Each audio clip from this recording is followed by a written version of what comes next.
In this video, we will study the rolling without slipping.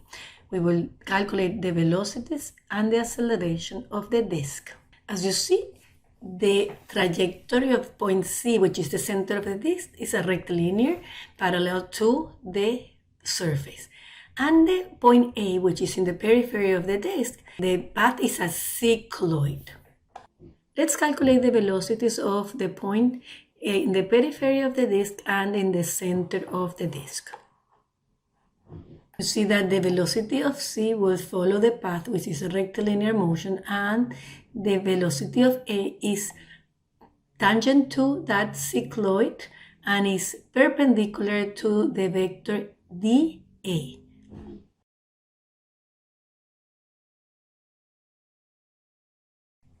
If we calculate the velocities in this position, where the A is at the top of the disk, we have the velocity of D, which is the point of contact of the disk, is equals to 0. And the velocity of this is also 0 and is the same velocity as the surface because we have rolling without slipping. There is no relative velocity between these 2 points.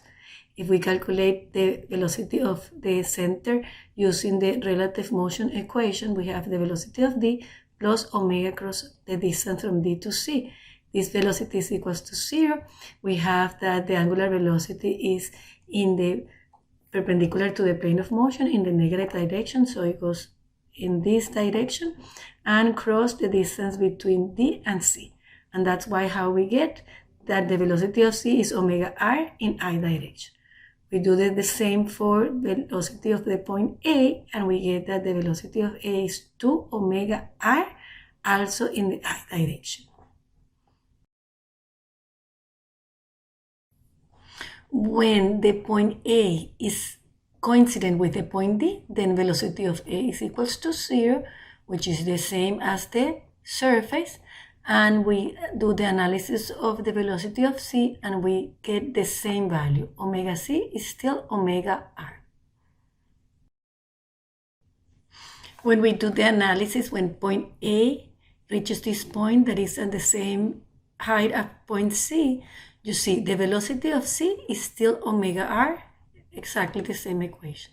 And the velocity of A, we know that the velocity of D is equals to 0, and then we have the distance from D to A is this vector over here, which is positive r in J, negative r in I.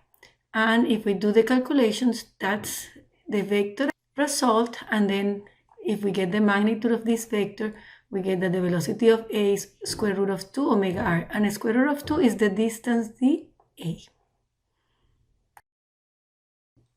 We come again to the point where A has the maximum velocity. The equations we already analyzed for velocity of C is omega r, and the velocity of A is 2 omega r. And the velocity of D is always equals to 0, which is the point of contact. Now let's calculate the acceleration also using the relative motion approach. This is the expression, which is the acceleration of A is equals to the acceleration of D plus alpha cross r plus omega cross r plus this is Coriolis term, which is 2 omega cross the relative velocity of point D respect to point A and the relative acceleration. Since we have a 2D analysis, this term becomes negative omega squared r, and these two terms are equals to 0 because we don't have relative velocity or relative acceleration.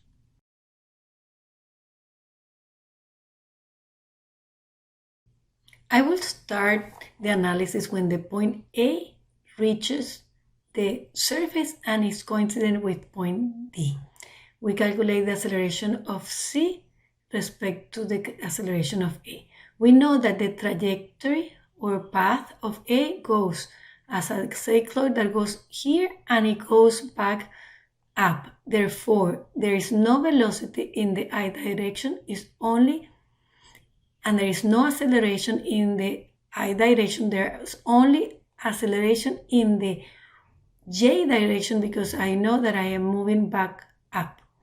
So if we apply the equation of motion, we know that the acceleration in C will be in the I direction along the path, the acceleration of A will be in the j direction, and then we have this term which is alpha r in I, and this term which is omega squared r in j. This vector equation can be evaluated as two scalar equations in I and j, and here we calculate that the acceleration of c is alpha r, and the acceleration of A is omega squared r.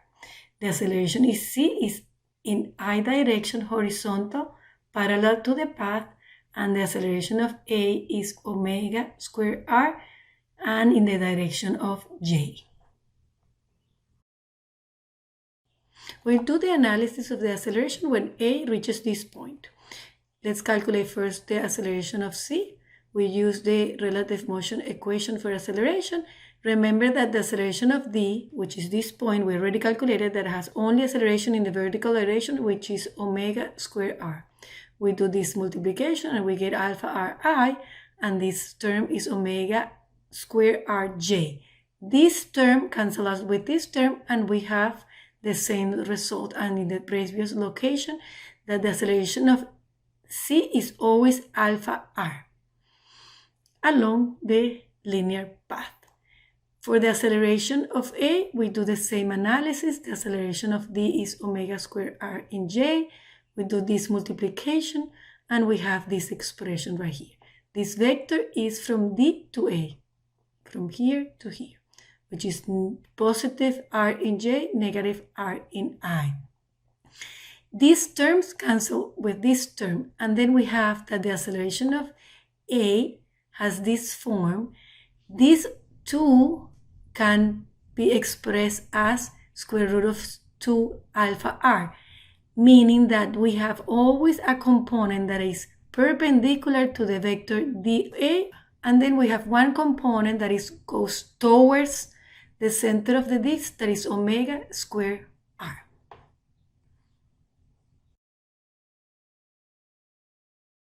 And when A reaches this point, it has an acceleration which is tangent to the path to alpha r.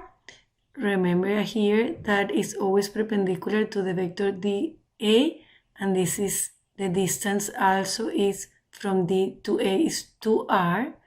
And then we have that other component, in this case is the normal component, which is omega squared r. The acceleration of c is always the same, alpha r.